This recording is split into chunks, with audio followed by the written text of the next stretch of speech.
Hello, welcome to the Austin Parks Summit Series. I'm Kathleen Barron with the Austin Parks Foundation. This is a part of a series we've been doing for the last several months when we brought our summit online for the first time. Today we have our session is going to be focused on volunteerism, which is very timely as we're finally, after the last several months, able to start volunteering in the parks again. It's titled Savvy Stewardship, Volunteerism as Critical Parks Care, and we're really excited for all the panelists that we have today. Our host for this session is Barry Rivera, who's our volunteer manager, and he's going to be talking with all the panelists, asking questions. Unfortunately, today we weren't able to do the live stream, and so we won't be able to take questions from our audience. This is going to be pre-recorded and posted online. But if folks have questions, you can always email Kathleen at austinparks.org, and I'll make sure they get to the right place. All right, Barry, I'm switching over to you. All right. Well, welcome everybody. Thank you all for joining in on this summit session. Like Kathleen mentioned, my name is Barry Rivera, and I am the volunteer manager here at Austin Parks Foundation. Today is a special day, like Kathleen mentioned. We're finally able to get volunteerism back, but it's also my dad's birthday. So if you're watching this later, Dad, happy birthday. I love you. It's also a Hobbit day. It's Frodo and Bilbo's birthday, if y'all didn't know that. If you haven't done so already, I'd really encourage y'all to go back and watch our previous summit sessions as well.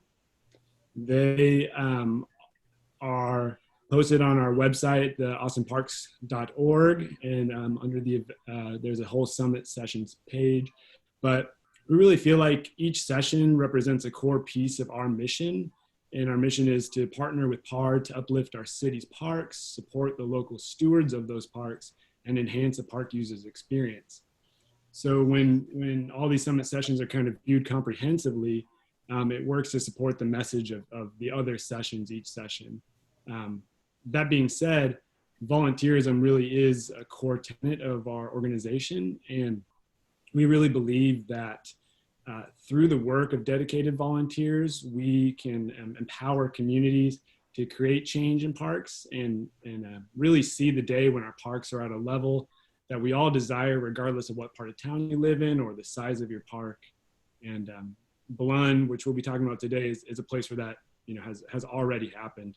And so without further ado, we'll get into what we're talking about today, and that's focusing here on some amazing people that have taken that notion to heart and worked extremely hard to see just an incredible impact through their work at Bloon Creek Nature Preserve, which is one of our city's nature preserves, which falls under the Parks and Recreation umbrella. It's located in South Austin near St. Ed's University. A really cool place, and much cooler now because of the hard work of these folks right here. So without further ado, I'd like to introduce our panelists. We have Patrick Chaiken, Park Ranger Supervisor. We have Jerry Levenson and David Todd. They are longtime super volunteers and really kind of the driving forces behind a lot of the work that's happened at Bloon. And then we have James Duff from Austin, from AFD in the Wildfire Division. And so what's cool about this panel and what's cool about Bloon is that it was really a combination of all these entities and several more too, working together to create change. And we're really excited to have y'all here and hear each of your perspective about all that's happened at Bloon. So Patrick, I'd like to start with you. I'd love if you could share a little bit about the work done at Bloon through PARD's perspective and maybe the evolution of the city's approach to land management, specifically in the preserves. Yeah, sure. So Bloon is kind of a particularly unique location. Management there has been incredibly active for decades at this point. So much of it relied on the leadership of Rene Barrera, who passed a year ago or a little more.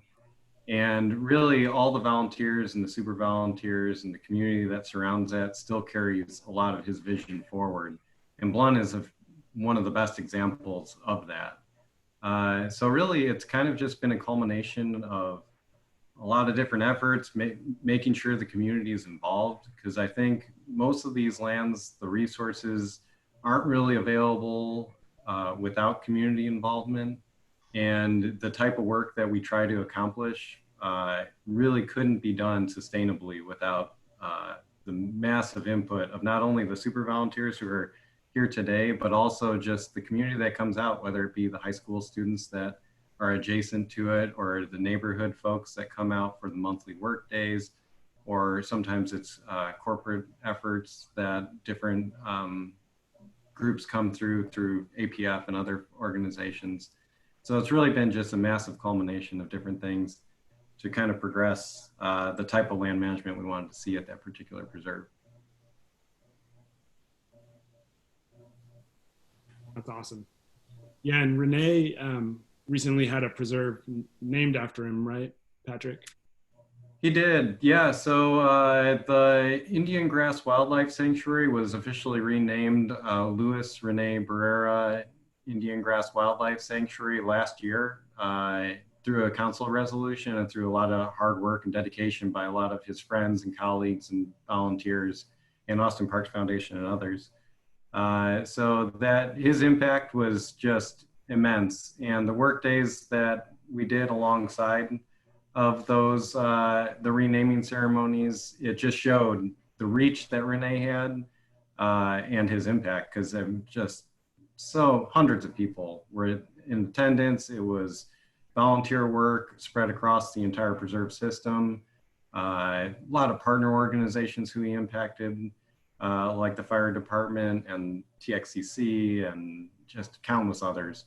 So it just really goes to show what an enormous community surrounds being able to do this type of restoration work. And Rene was the focal point of all of that. Yeah, that's really cool.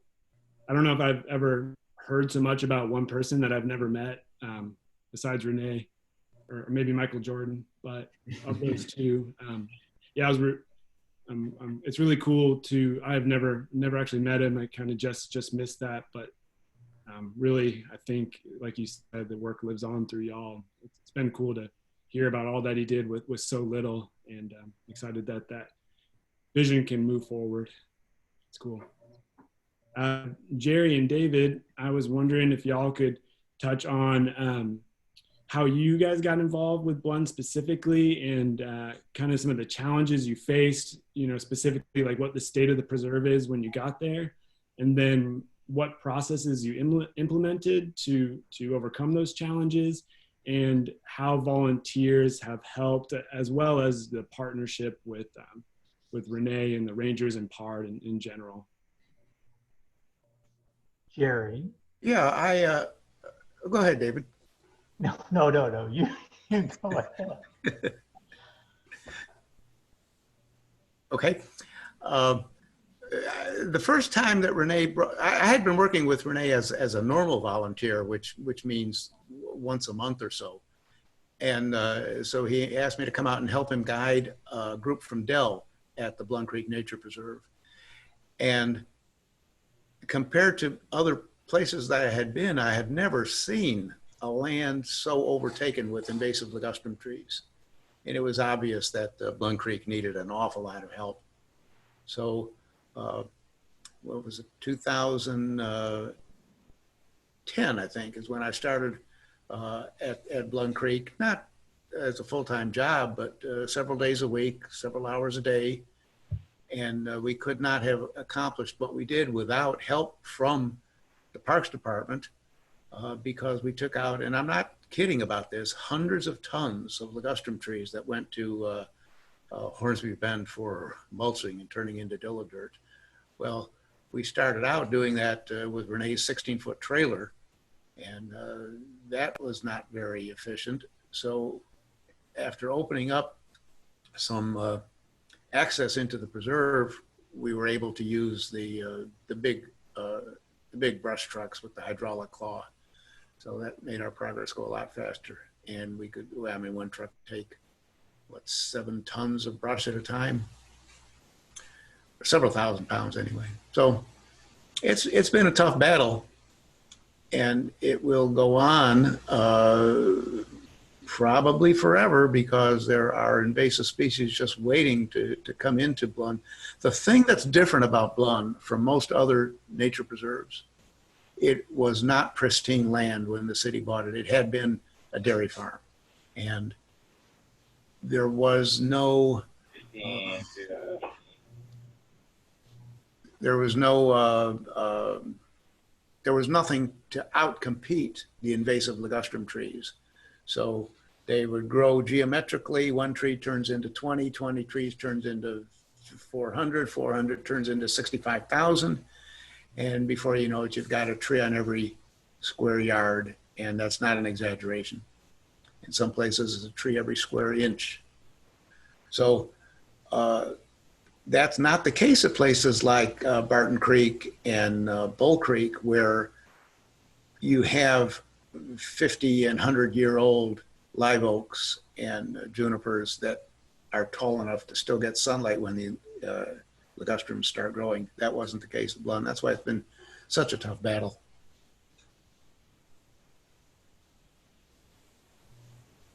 Yeah, David, so from your perspective, what does your involvement look like over the years? It seems like, you guys really work in tandem, but also kind of divide and conquer. Just kind of curious from your perspective. Let me share my screen if you don't mind, because I think that I want to introduce everybody to somebody who's important to me and to Jerry and to this whole effort. So a little Zoom magic. Let's see if we can do this.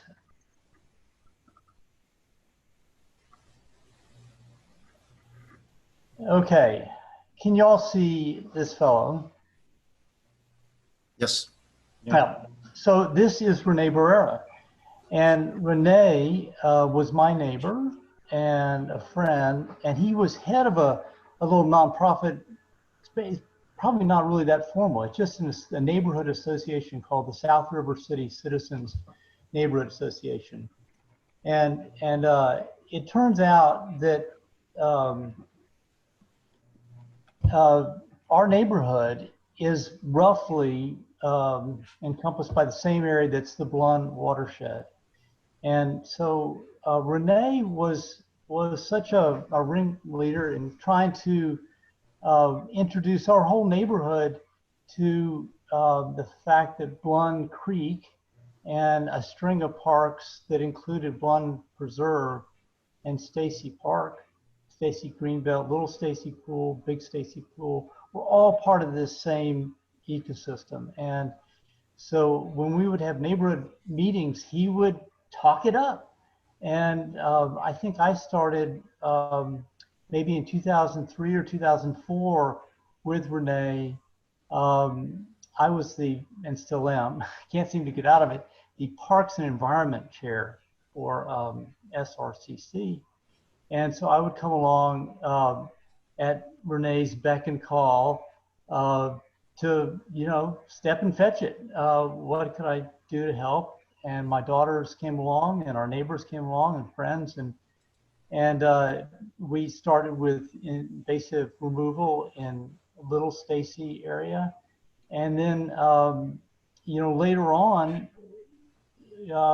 grouped up with Jerry, who was really a stalwart, a professional ligustrum liquidator, and so we've sort of been there in the wings to try to support what he's doing day in and day out. And SRCC, I think, gets a lot of bang from this.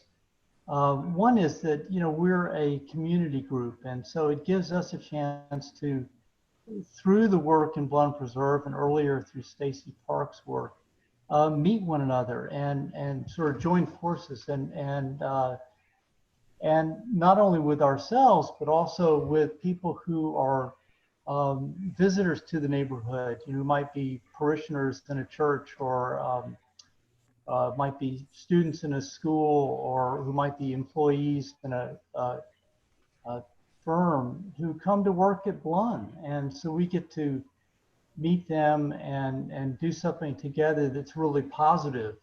And then there's also just this sort of environmental education aspect to it, that not only are we residents, but we're citizens of the bigger world. And I think that Bloon has been this incredible sort of teaching platform to try to learn about the natural world, whether it's about water quality in Bloon Creek or about the problems with invasive species. Ligustrum that Jerry mentioned, and that is a big part of his life for sure, but also paper mulberry and nandina and chinaberry. I mean, you name it, Bloon has got it. So that's been a wonderful environmental lesson.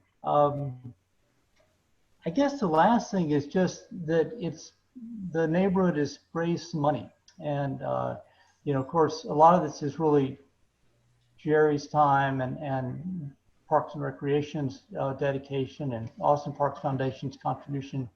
But the neighborhood has found that this is a way that a lot of the residents here can give back.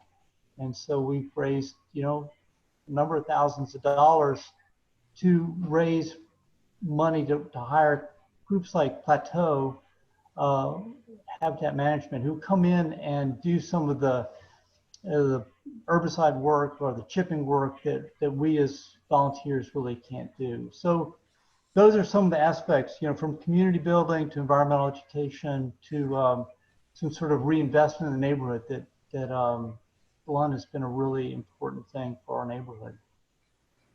So back to you, Barry. That's really great, David. I'm glad you brought up the kind of education piece. I think probably a lot of people who are going to be watching this are other dedicated volunteers who are doing similar things at their parks and have been for a long time. But I think there's probably, I'm hoping another audience, a broader audience of folks who maybe have just dipped their toes in the water or, aren't as well versed in Austin's ecosystems from a native and an invasive perspective. So just real quick, just to kind of paint, the context of what we're working with, would either of y'all mind just real briefly talking a little bit about, the problem of invasives and, maybe the effect on Bloon specifically, but the watershed, like you mentioned, what you alluded to, David, of the larger, and I think we'll kind of touch on this later too, but just, what is the worst outcome of doing nothing at Bloon, I guess? Jerry?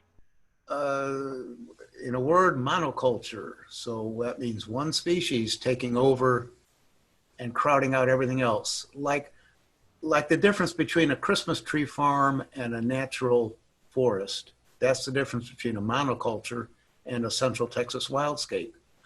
Parts of Bloon, acres and acres of Bloon, were well over 50%, over 80% ligustrum.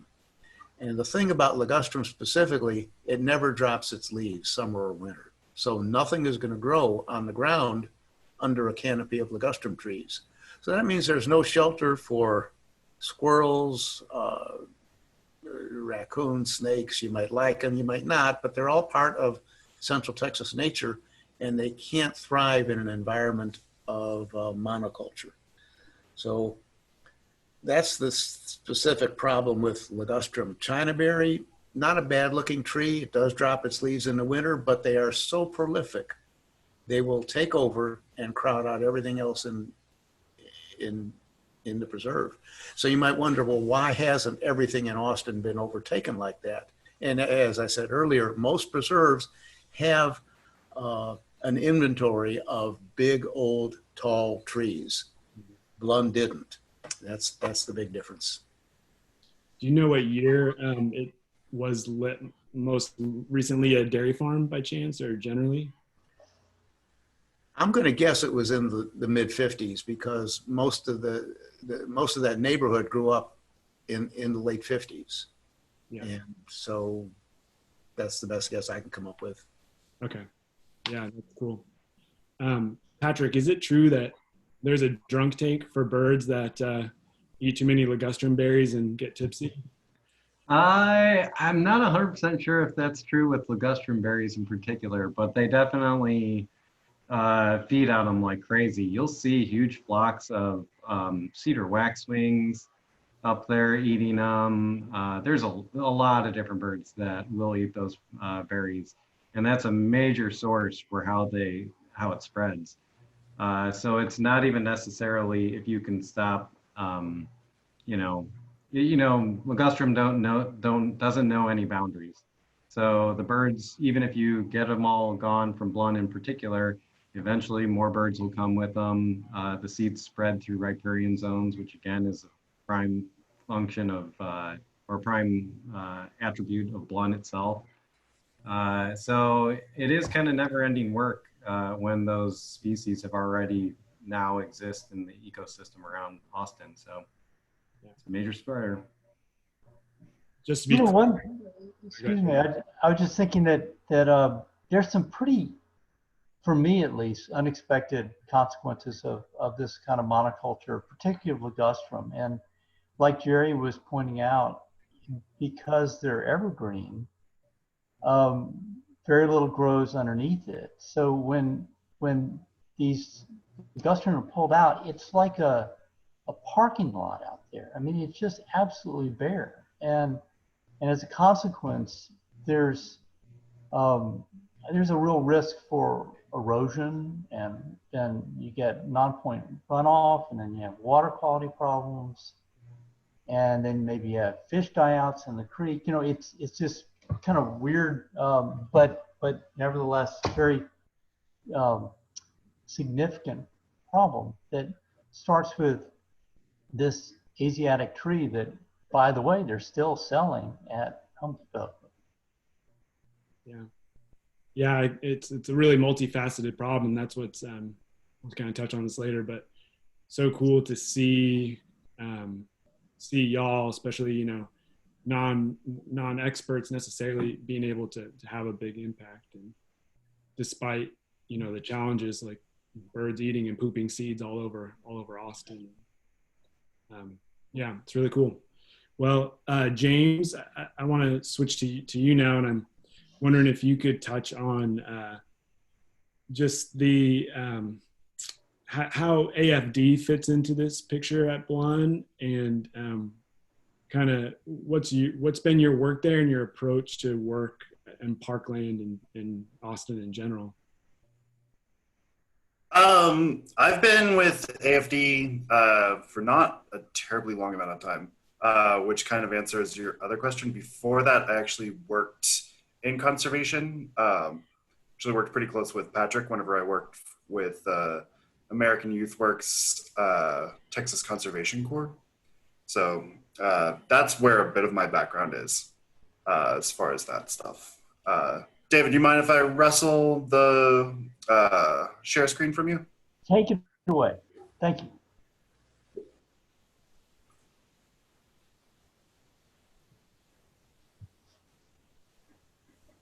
And I can't. Okay, all right, here we go. All right.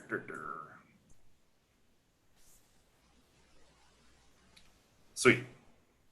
A little bit to your other questions, Barry. Our work specifically as it related to Bloon Creek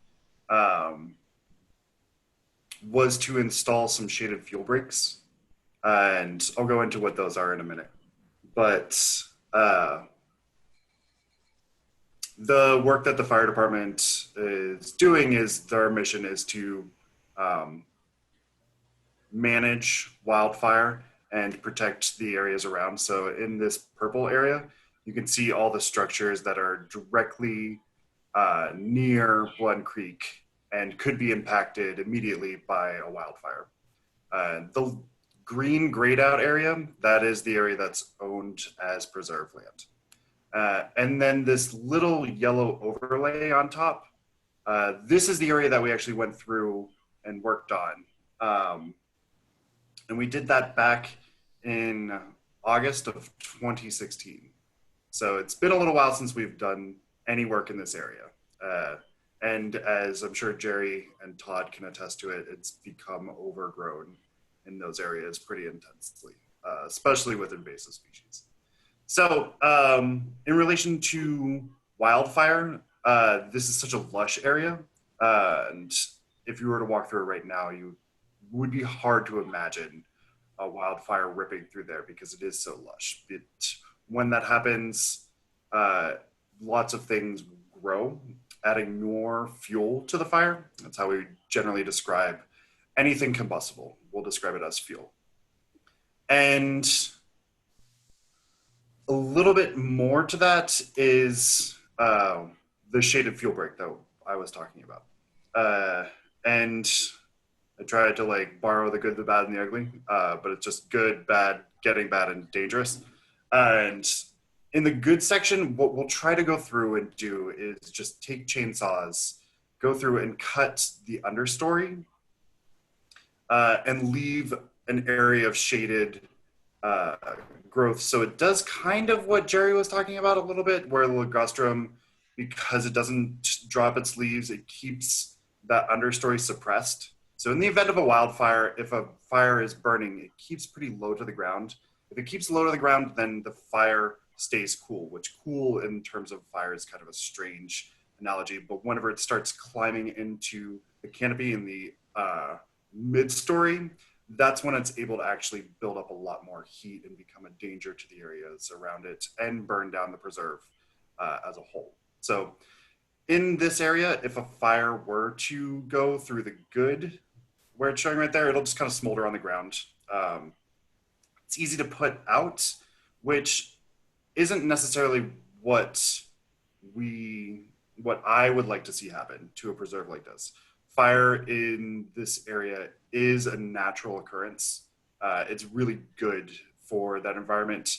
It takes out invasives because most of those are not adapted to our environment, whereas the ash junipers, the big live oaks are very, very resilient to fire, unless they're diseased, in which case a fire will actually take those trees out as well, improving the forest health of that preserve. So in that sense, prescribed fire that were to be lit off in Bloon would improve the health of the forest itself. It starts to get dangerous when you get into the getting bad. Down in the bottom area, you can see we have some things that we refer to as ladder fuels. So whenever that fire that is up here in the good area burns along the ground, just kind of continues and moves along the surface, stays cool, doesn't necessarily get up in the canopy and cause lots of problems. Here, where there's like some mid-story that's going on, you can see how if we're burning along the ground, it could start climbing into the trees, getting up into the upper canopy. And that's not necessarily how our native trees were adapted to handle a fire. If it burns along their trunks, it's kind of like holding a cigarette lighter to a giant log for a campfire. If you've ever tried to do that, it's really ineffective. You end up burning your finger rather than the log. But if you have lots of kindling and paper in a fire, then it can actually build up enough heat to engulf a larger log, and then you get a nice campfire or a really bad forest fire. So when you're in the bad here, you can see how it's really choked with things. And these pictures were actually taken in April. All these pictures were taken in April. So this is just in various spots in Bloon. This is Bloon. And then you get down to the dangerous area where it was April. It's still fairly wet, so you can see a lot of greenery in the background. If you imagine this, Texas has an all-year fire season. Some of our most dangerous times are actually in January, which is some mental gymnastics that takes place there, but it's just dry. When things dry out, like this dead and down in the dangerous area, when it's dry, then it becomes a much larger fire danger. So I'm gonna go back to here. So whenever we cut in a shaded fuel break in these yellow lines, we're not trying to go through and just clean the entire forest. This is a line of defense for the neighborhood around. And what we would do in these shaded fuel breaks is that we take it up to that area, and then it's kind of, we let the rest of the preserve exist how it does. So there's not a lot of invasive removal that we do in terms of mechanical treatment. So when we cut the shaded fuel breaks, we go with chainsaws and a chipper and a big brush truck and just haul all that material out. The hope that I have is that you have a very good natural barrier with the creek in there, but also there's some man-made barriers, not just with the shaded fuel breaks, but these roads that run along here. My hope is that eventually at some point, we will be able to have a prescribed fire plan in this area. That's still in development. That's not something that exists currently. And then that would take care of hopefully a lot of the invasive species and maintain this area as a much more fire safe area. I got really long-winded with that, Barry. I hope that answered your questions.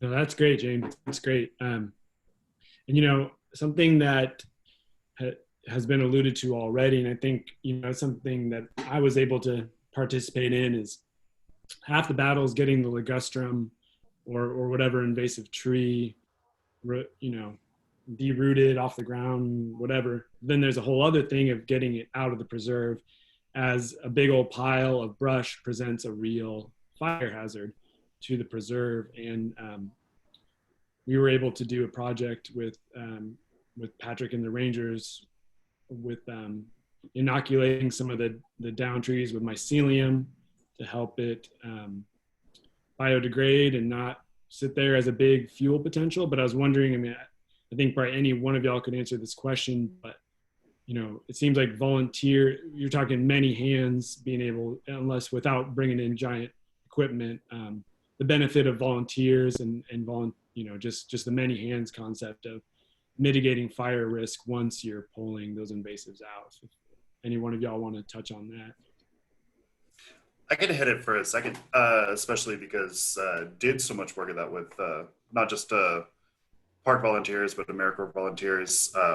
A lot of the maintenance for those shaded fuel breaks extends to the preserve as well, but it's really easy to go in with a handsaw. You don't need giant chainsaws and heavy equipment to do the maintenance on those areas. So ligustrum, obviously, you know, you need to cut it and then add whatever it is to break down those fuel piles.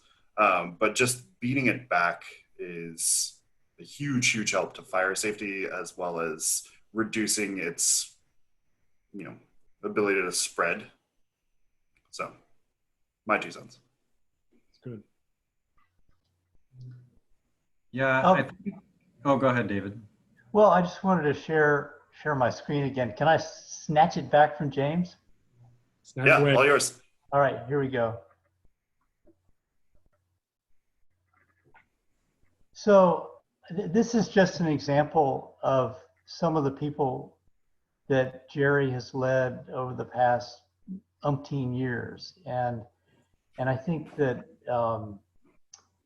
it's incredible the number of people who've gone through there to do this kind of maintenance and also really the long-term improvement of the preserve by weed wrenching and hacking and sawing and chopping and then lots of sort of Sherpa work, you know, where all this kind of brush and slash needs to be moved from where it's cut to either a place where it can be chipped or taken to Hornsby Bend. And it's just a huge amount of hands-on labor. And I think that Jerry would join me and Patrick in just big thanks to the hundreds and hundreds of people who've come through Bloon Preserve and have made this possible with Jerry's leadership. So just wanted to add that. Yeah, I completely agree. I think the type of management that we wanted to do out in that particular preserve, it just simply isn't really feasible in that preserve without the enormous amount of support that these hundreds and probably thousands of volunteers who dedicate their time to do this type of work, because there's kind of multiple different ways of going about trying to remove the amount of invasives that are at a place like Bloon, or what it looked like 10 plus years ago. And, you know, you could think of it from a perspective of, well, how do we contract this out? How do we do this kind of real quick? And that involves things that aren't just even not really feasible given the terrain, given the proximity to homes, given the size of the preserve, given the a whole number of things. And so really the only feasible way of going about it is simply doing it kind of small scale and doing it by hand. Because if you think about trying to bring heavy machinery in there to try to really pull, you know, do a lot of the, say, tree shearing or forestry mulching or any number of other different things, you're going to create more negative impacts along the way, just trying to do that work. And then you're basically almost kind of left with what the preserve looked like right after being a dairy farm. You know, it's a blank slate ready for opportunistic species to just take its space. And you also now have a massive seed bank of all the ligustrums and Andina and Chinaberry that left their seed over these, you know, decades as well. So it's not only that initial effort too, but then the fact that it's always an ongoing process. Restoration never ends. So the real hope is to kind of try to build in that sustainability, build in that resiliency. And by doing it slowly with a lot of manpower, constantly, month after month after month, with that just ongoing dedication from volunteers, and that's the only way to keep up with it and to get to a place where you think you can be resilient and can be sustainable, and then have the added manpower to just kind of keep that nudging in the correct direction. Yeah, that's really cool. And something I'd say Austin Parks Foundation is very much about, you know, it's like not particularly glamorous work, dragging the Sherpa work, as David mentioned it, you know, hauling branches from one side of a park to the other. But people do it, people sign up to do it.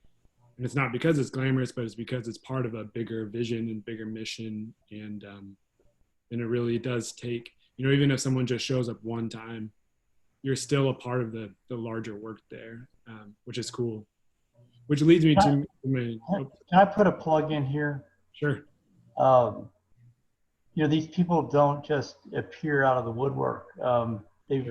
They come because Austin Parks Foundation has been a huge help, big friend and partner in recruiting these people and making it fun and making it easy to come to Bloon or come to other preserves and parks for that matter. But we are very grateful. So thank you. Yeah, you're very welcome. It's a cool symbiotic relationship for sure, and we're excited to be a part of it. I have a photo I'd like to put up here. I'm going to grab the share screen button if that's okay.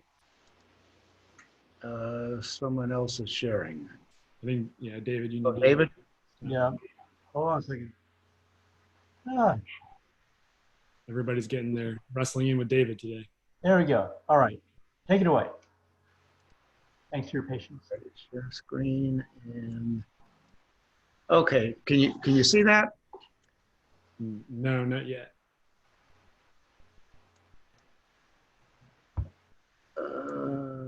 How do I get this? All right. I will think this through. I've got a photo here on my screen. I'm seeing it. How do I get? You see at the bottom of your screen, there's like 5 buttons. One is share screen. Share screen, right. Right. If you click on that, it should bring up what's on your screen. So I have 2 monitors here in front of me connected to one video card. So maybe it's getting confused. Probably. Okay. I will describe. Ooh, pantomime. I love that. What I'm looking at here is a photo. In the foreground is a bunch of stumps 3 feet tall of ligustrum trees. There's probably 50 stumps in the foreground. And in the background is thousands of more ligustrum trees waiting to be cut. And when you look in the foreground where you can see to the ground, you can see there's nothing growing there. We could not have done this kind of work without thousands of volunteers, because cutting these trees and leaving them on the ground to become a fire hazard would not be acceptable to James Duff and the neighbors or anybody else. All this stuff had to go to Hornsby Bend. So APF, thanks for supplying all the volunteers. Yeah, that was way better than looking at the picture. Thanks, Jerry. The picture has 1,000 words, but I'll take 1,000 Jerry words any day. Well, Patrick, that leads me to a next question about, it's amazing how much Rene did with so little, but now as y'all move forward and there are some added resources and potentially a more kind of strategic plan from a citywide perspective, I'm just wondering how volunteers fit into that picture moving forward at Bloon and everywhere. Yeah, absolutely. I think it's still, so basically just to kind of, zoom out a little bit, just kind of what those changes are.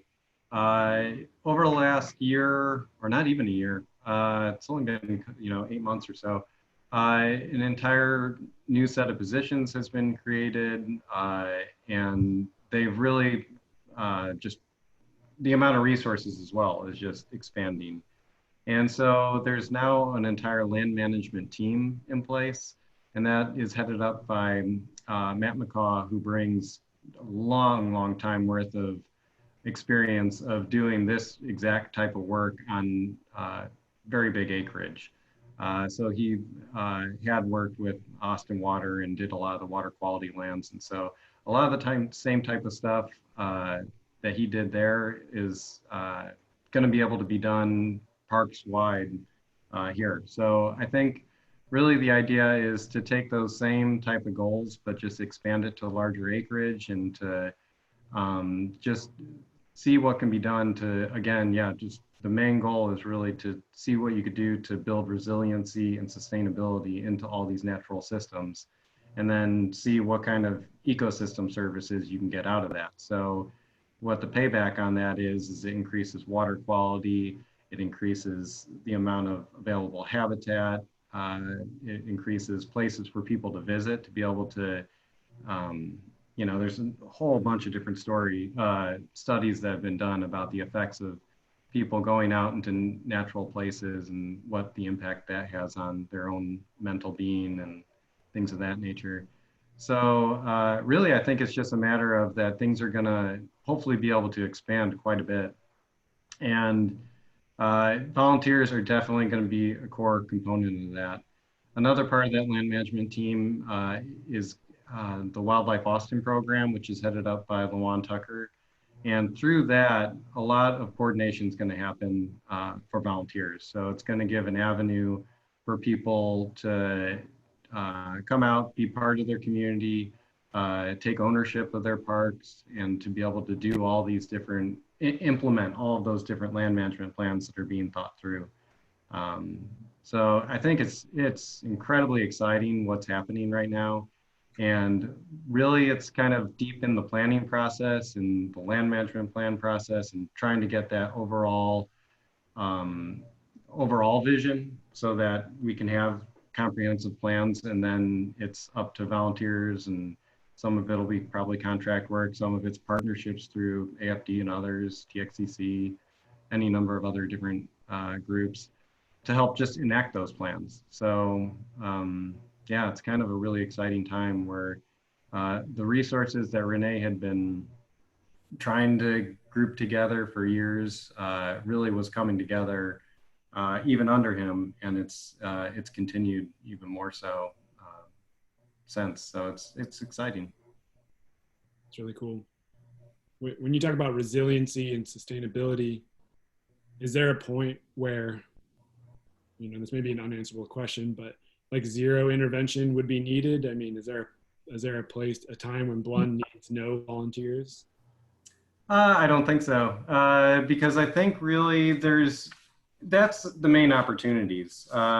So not only having volunteers come out and do the work, there's an opportunity in that. That's something the Parks and Recreation Department, we get benefits for. That's, basically free labor. But at the same time, it's also an incredibly important opportunity to let those volunteers know why we're doing that work, or how does that impact the surrounding neighborhoods, or what's the reasoning behind this, and have an educational component to it. And then maybe they can, learn to appreciate what's there more. I know I personally have. I mean, when I first came to Austin 15 plus years ago, I probably couldn't even tell you what a ligustrum was.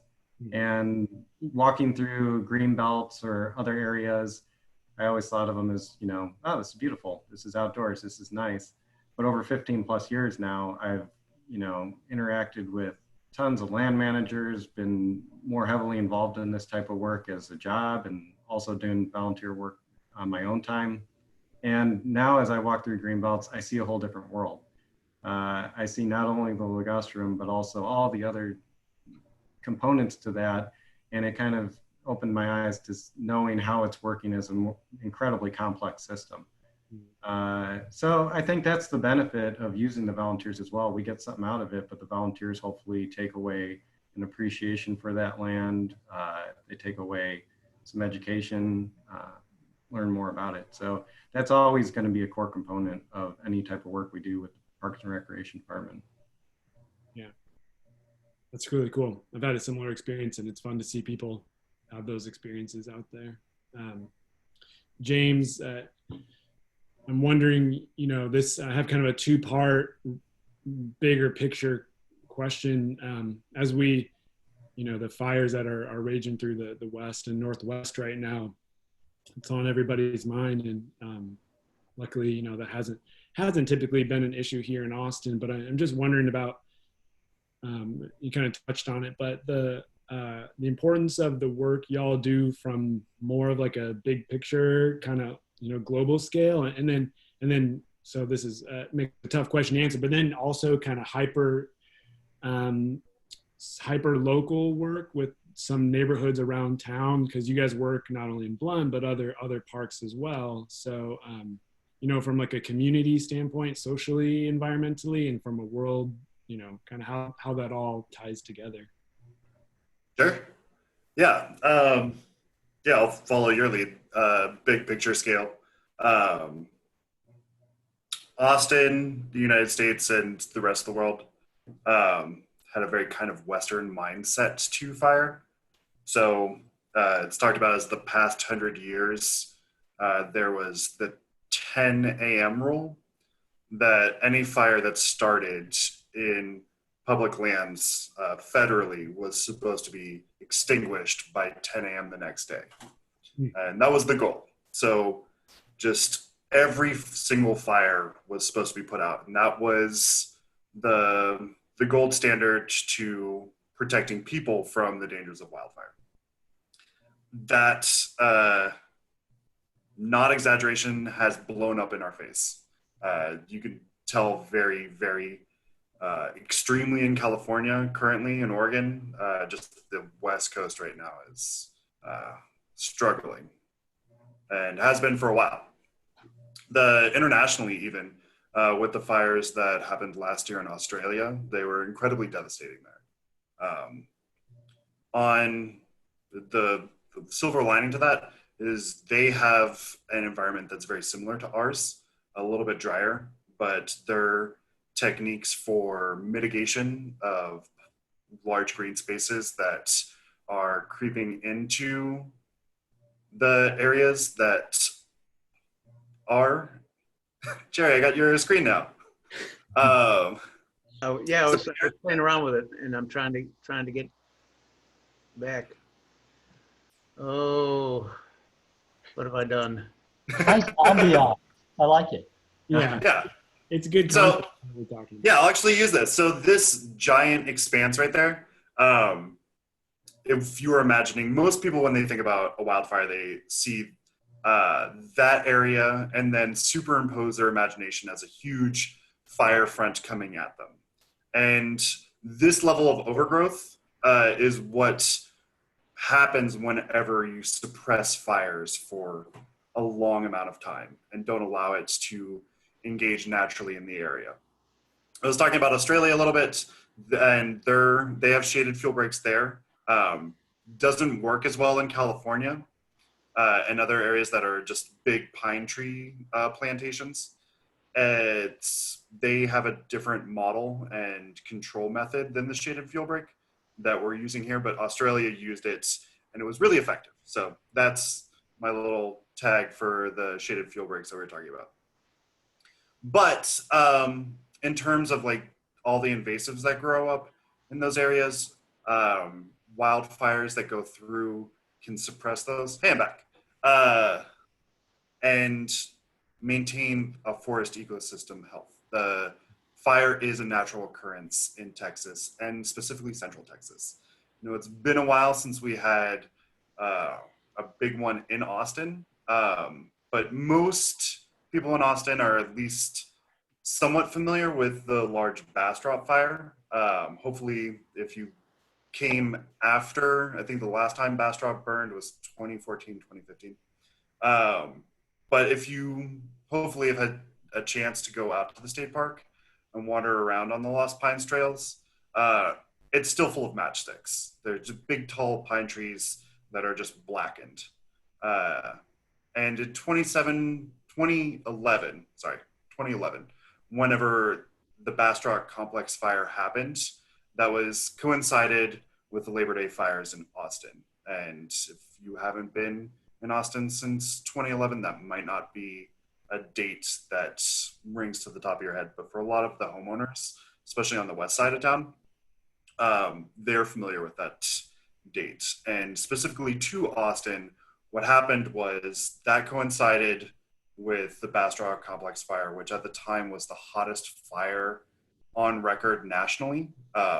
We had that title, and then California took it over because California burns. What happened was so many resources were deployed to that massive, massive forest fire in Bastrop. And then because it was such an intensely dry drought had cured everything around the area for a while. And there were just numerous small fires that started in and around the Austin area.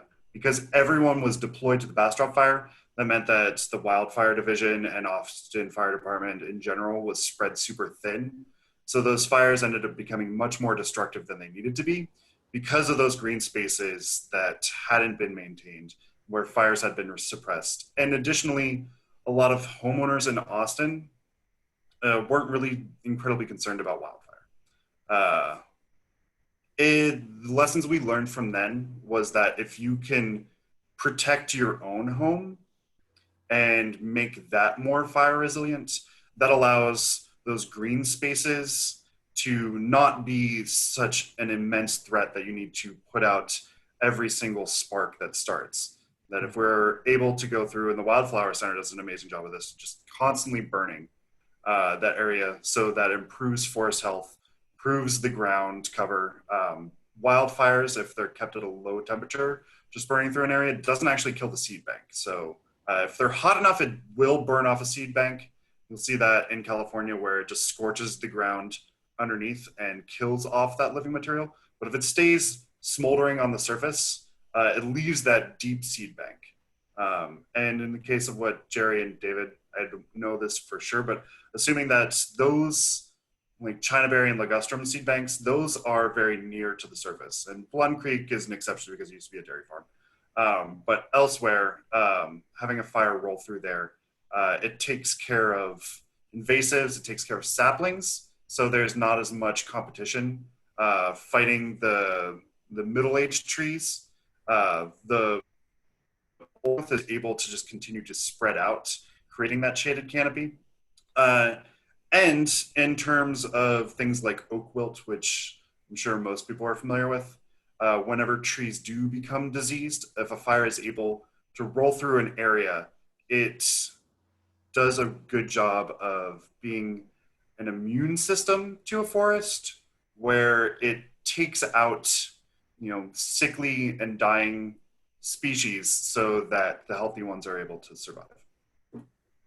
Patrick, you might disagree with me on that one because that was shooting from the hip a little bit there, but no, that's great stuff. I agree. Yeah, it's gotten more enormous amounts of impact, and on some of our other preserves that are a little bit larger and a little bit further from town, and there's less logistics to it, we do implement a lot of prescribed fire through the help of AFD and other partners and whatnot. So honestly, the types of restoration that you theoretically want to try to accomplish without fire as a component of that, because of the fact that it was a key component of our ecosystem here, it's not really realistic without it. So it has huge benefits. I know, yeah, there's just lots of seeds that simply won't even germinate without fire passing over them in some areas. California has a couple of those species. So yeah, I think there's a lot of great books on that too. Just, I don't know, impacts of fire and wildfire management over the last 100 years versus the last maybe 10, 15. It's been very different. Yeah, I guess I should say that it's not necessarily a magic bullet for taking care of invasives, especially in an area like Bloon. Fire obviously causes smoke, which can impact public health and public safety. You can't smoke out a road because then people might crash their cars. You don't necessarily want to completely smoke out your neighbors if they have asthma or other respiratory difficulties. That smoke can be really, really damaging. And it just, if you light a fire in a forest and don't tell anybody, it usually tends to freak people out. So it's a good learning moment too, though, when we do have those different fires, for folks to see how that can be controlled in such a way. It's amazing. It's really interesting to see it used as a tool. How demystifying it can be, how controlled it can be, even though sometimes when you think it's controlled, it's not always. But it's amazing stuff. Yeah, Austin Fire Department is actually pretty strict on their controlled burns as opposed to just some of the areas. The amount of resources that need to be mustered in the city of Austin to do a controlled burn are they're pretty strict. They're tough for that public safety. And I'm getting into the weeds, and I'll be as brief as possible. But in regards to that, most other areas, whenever a controlled burn goes into an uncontrolled burn, they usually will call up resources to come to that area to then change it over into a wildfire. Austin Fire Department dictates that those resources be on scene, on standby, in case of the, unlikely but potential danger of having what they refer to as a conversion whenever it goes from a prescribed fire into a wildfire. Barry, I think I went over your question again. It's good. It's all good stuff, and it's particularly relevant right now. David, I have a question for you. You mentioned the kind of adjacent parks of Big Stacy and Little Stacy and the greenbelt that runs between. I'm just thinking from a volunteer's perspective, that would be hearing all this. If you went to Bloon 10 years ago, the problem would be very obvious. But let's say you're at one of these more traditional parks, where you're talking playscapes and basketball courts and things like that. Maybe a little less obvious about what's really needed and or what impact volunteers could have. And so this could be for Jerry too, but from like a neighborhood standpoint, for those neighborhood parks and smaller parks and, something that doesn't have a sea of ligustrum, what can the impact of volunteers be on a place like that? Sure. I think that there are a lot of projects that we can do. In Little Stacy Park, we had something called Kaboom, which was a fundraiser that we did with Home Depot to improve the playscape there. We also got some a group of people together to recognize a broadcaster who used to work at KUT named Larry Monroe. And so now there's the Larry Monroe Bridge that's all decorated through the contributions of scores of people. More recently, I think we persuaded the city to take out a road which used to wrap around Little Stacy. It's now becoming a path.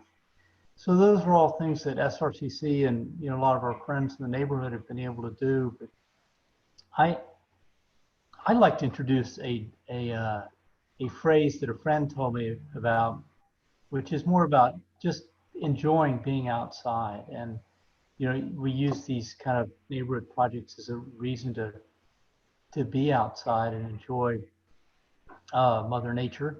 And here's the term, and it's free to be used. You've heard of sunbathing. How about forest bathing?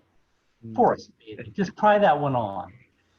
Because I was always struck when Jerry is superhuman, and so he doesn't mind being out there in July and hacking away. But what's so weird is that we can get 30, 40 people out there, and it's hot and it's buggy and people are dirty, but they're smiling. They're really enjoying it. And so I think that these park activities are great for getting things done, but they're really fun. And it's a nice way to see your friends and to have a good time. So remember, forest bathing. Yeah, I think there's Japanese forest bathing is like a wilderness meditation. Oh, yeah. It's a real thing. I didn't make it up. Yeah. We're going to Texas brand it, Texas forest bathing. Okay, yeah. Well, y'all, I think we are nearing the end of our time, but I'd like to kind of give you guys just one more chance. We touched on a lot of really great stuff today, and I just the whole reason why we wanted to do this was because Bloon was just this great example of partnering between different entities and organizations and long-term impact, and it's a really just as a cool model. It's something that everyone would want to see some form or fashion in their park or their preserve, their natural space. And so moving forward, as we seek to continue to make Austin a more socially equitable city, we seek to mitigate climate change, and there's a lot going on. Parks have a lot to do with a lot of multifaceted issues. I'd just be curious from y'all's perspective, just real quick, what you see moving forward as volunteers and private and public entities can collaborate to create change. Any last thoughts? Can I throw something out there? Sure can, yeah.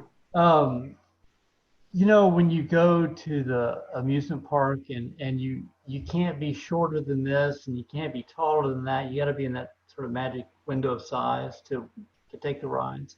The really cool thing about working in the preserves is that you can be 80, you can be 8 months. And I just I'm seeing Patrick there in my Hollywood Squares little arrangement of windows here. And he brought his little boy out there who just seemed like he was grooving. He was having such a good time. And then Jerry and I, are out there in our middle years. And then there are people who are much older than us. And so I think that in terms of finding something that we can all do together and sort of bridge some of these divides, I think that parks are one of the best places to do it. Well said. Yeah, I agree. One of our, the Parks and Recreation Department, one of the key components is we create community. And I can't think of any better way of doing it than through volunteerism and just becoming a part of the community of your park. And there's just so many different ways of doing that and on different time scales. So like you've got folks like Jerry and David and everybody else that spend nearly daily out there or, are constantly helping or impacting. But then you also have folks that might just simply being in the park itself and enjoying it for what it is a huge component of it, or meeting up with their neighbors and friends and family in the parks. that too is a huge component of creating that community. So coming out for volunteer days is a fantastic way of just, regardless of how dirty you want to get or how much into the weeds you want to get with it, you still have that great opportunity of just hanging out with your neighbors in a shared space that I think is just invaluable. Yeah, I think that especially because, you know, we're doing this because of COVID and the very well documented effects that green space can have on physical and mental health are really important, and getting volunteers out into places like Bloon that are public lands so they can take ownership of it because it's, you know, belongs to everyone, including the people that are watching this that are thinking about volunteering there. That's it's giving back, but you know, you take a little bit for yourself as well.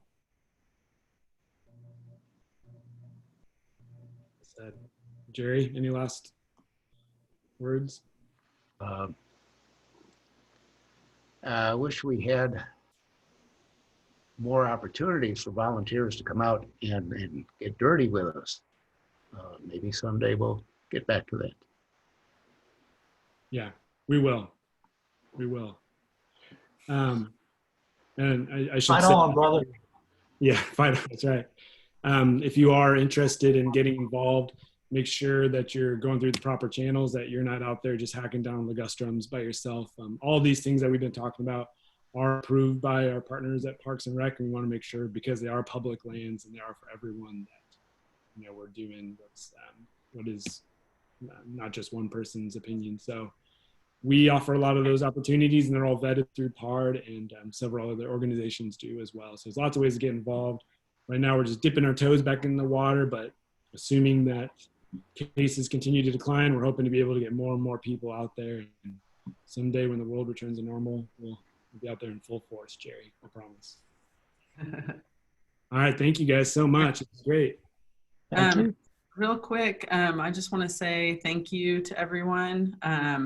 This has been a really, really fun session to sit in on, and I'm always amazed by how much I learn from folks at the city, from community folks who are out there doing the work, learning all the time.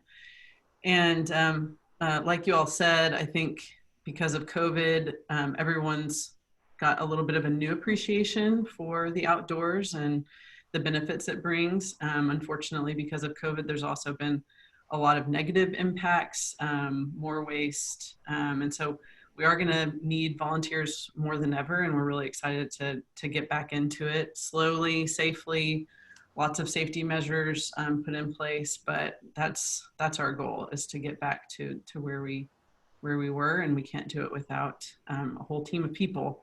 It's really been very cool over the last few years that I've been with Austin Parks Foundation, just to see how much collaboration and coordination there is at every single level. So, you know, Barry and I have organized several It's My Park days now, and to see the dedication level of the volunteers who lead projects year after year, and then the huge team of folks from Watershed, PARD Urban Forestry, who review the projects and make sure that they align with the city standards, with other plans. And then, you know, we also meet with other partner organizations that do volunteer projects on parkland. And so there's a lot of conversation, a lot of collaboration, a lot of, you know, sharing of resources and ideas, and we just keep trying to improve those processes every year. So we can't do it without everyone that's on this call, and all the folks that we have out at parks across Austin.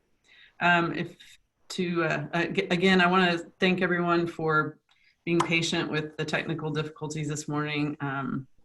We'll have this up online soon, and we also have other sessions. All of our previous sessions are on austinparks.org/parks-summit. That's where everything is. And then hopefully next time we'll have things go live as intended. Thank you all again, and we'll see you out in the park soon. All right. Thank you. Thanks. Thanks.